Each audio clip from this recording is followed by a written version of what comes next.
Welcome to the show, everybody. Joseph Robert, the fantasy football counselor. In this video, we're talking about 5 tips to dominate your fantasy football draft for 2020.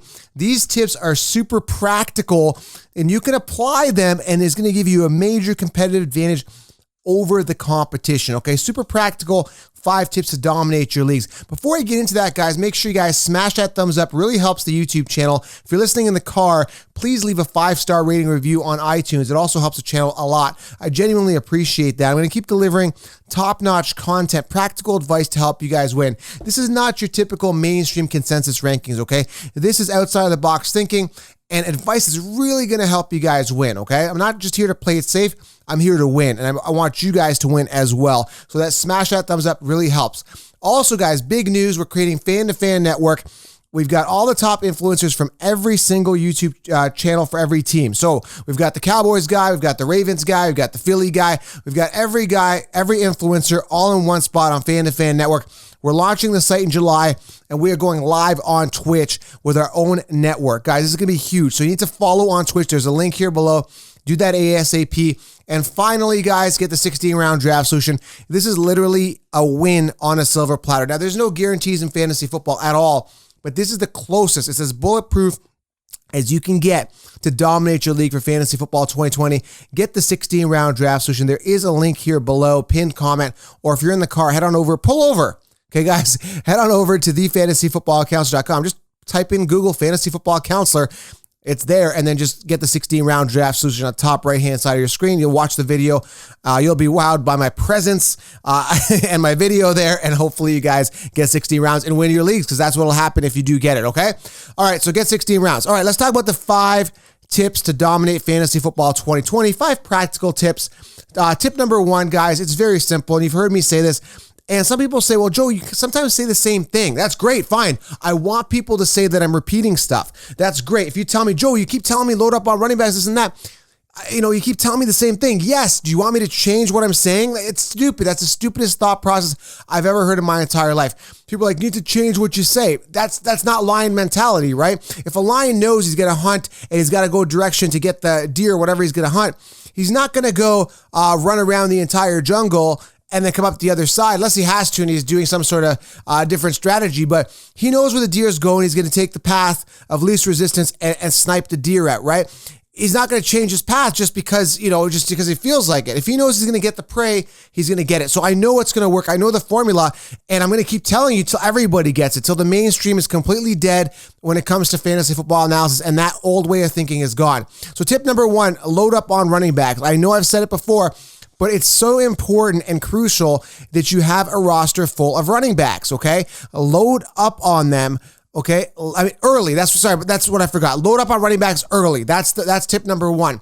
You got to get them early, meaning you got to get those running backs with minimal committees, because if you don't load up early, that's a key word here, then you're not going to get running backs. It's just about a matter of time, right? Before they're all gone. And you're going to end up with a Phillip Lindsay. You're going to end up with a Jordan Howard. You're going to end up with a Marlon Mack. You're going to end up with guys that are in committees that I would never roster on my team. I would never roster a guy that's potentially a running back 2 on their team.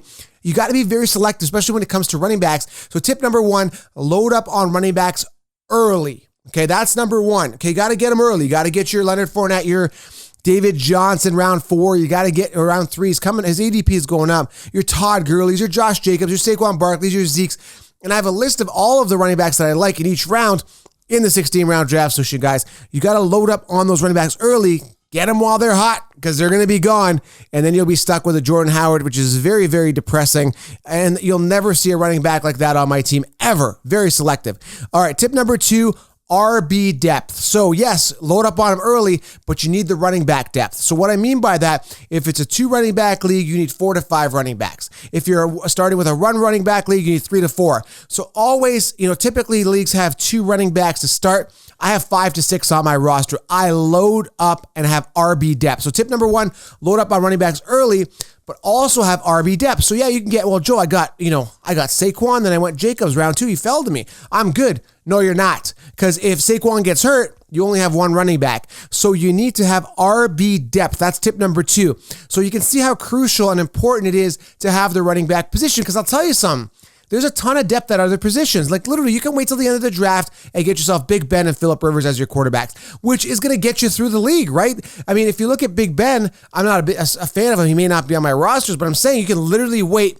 Big Ben's going undrafted as of right now. His ADP should start climbing. But you know why he's going undrafted? You know why people are not drafting these guys? Is because of recency bias. Because Big Ben was hurt last year. He didn't really rank, right? He didn't rank top 10 or 15, so he falls off the radar. And that's the Concheapsis way. That is the way the mainstream analysts think. It's a very stupid way to think, and you're not going to win your leagues if you're going off recency bias. Give you another example last year.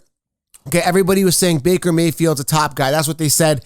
High-octane offense. He's got Odell. He's got Landry. First and foremost, I was saying Landry is better than Odell. He outperformed Odell. We all know that. Then everybody thought I was nuts. I mean, I took to social media and I said, Josh Allen will do better than Baker Mayfield.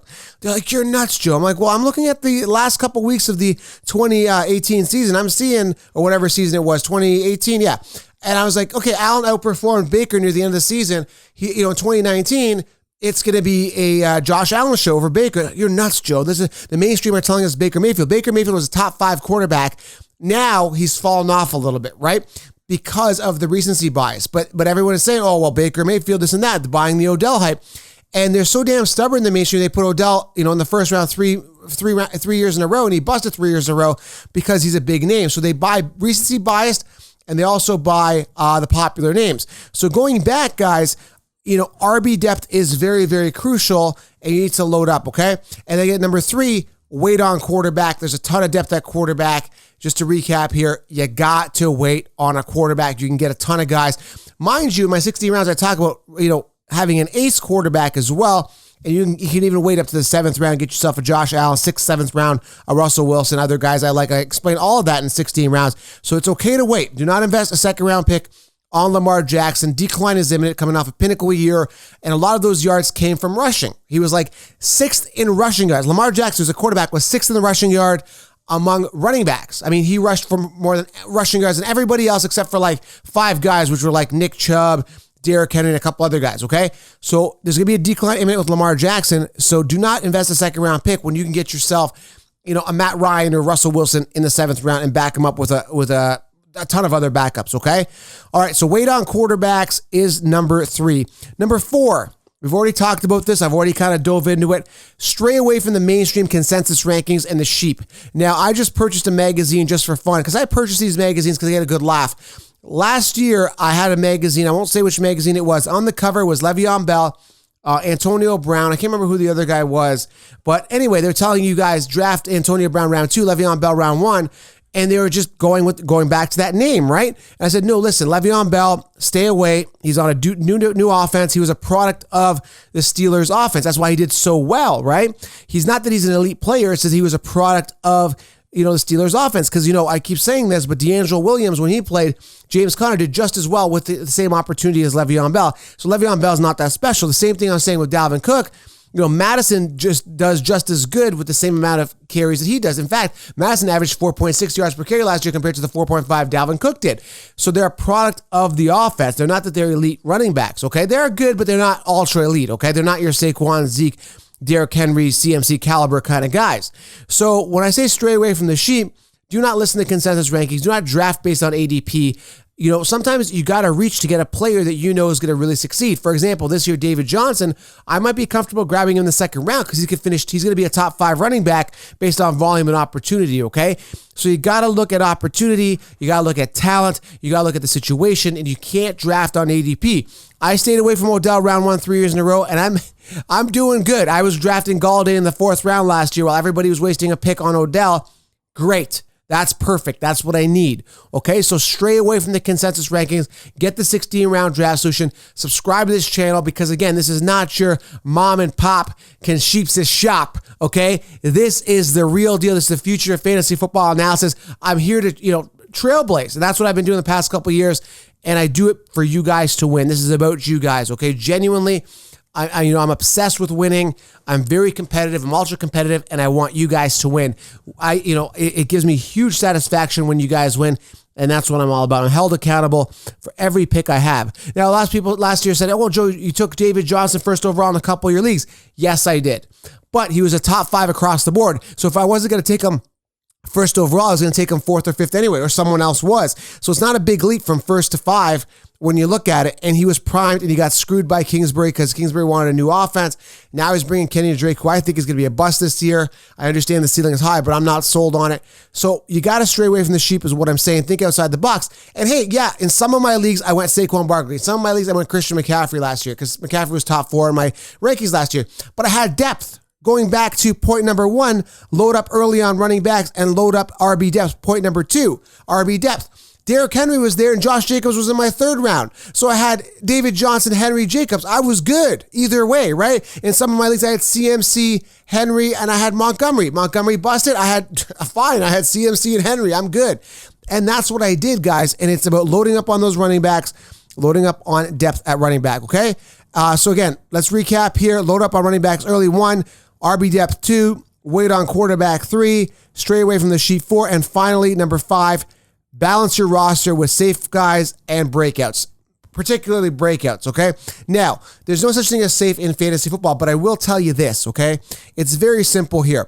You can try to load up on those guys that are secure, your Zeke's, your Christian McCaffrey's, your Josh Jacobs, those guys early, Devontae Adams, the guys that can get the volume early on. You always want to do that, yes. But then you want to start rolling the dice on some guys that could break out. Round 5, I may roll the dice on Cam Akers because there's a high ceiling there. Later in my draft, I may get A.J. Dillon. He may steal the job from Aaron Jones, who has only finished 1 out of the 3 seasons he's played, right? So Dillon could come in, step up, right? So you got to know when to take some risks. You know, a guy that I could take a risk later, a sleeper, fantasy football sleeper here for you guys, Alan Lazard. A little bit of a risk, a little bit of a wild card, who is the guy that's a wide receiver 2 on a throw-first offense with Aaron Rodgers. I think they're going to throw more this year. So you got to balance your roster and look for those breakouts, okay? That is tip number 5. A good balance of guys that have a high ceiling and a balance of guys that are, you know, your safe ace in the pockets kind of guys. You got to have a balance. You can't always play it safe. Now, I see it all the time in drafts where players typically just draft names, right? So they'll go with a Phillip Lindsay round 7. At that point, I'm taking a quarterback or something like that, or I'm taking a guy that's got a higher ceiling. I've loaded up on my running backs early. I would never take a safe guy like Jordan Howard or a Phillip Lindsay like that, right? Melvin Gordon's there.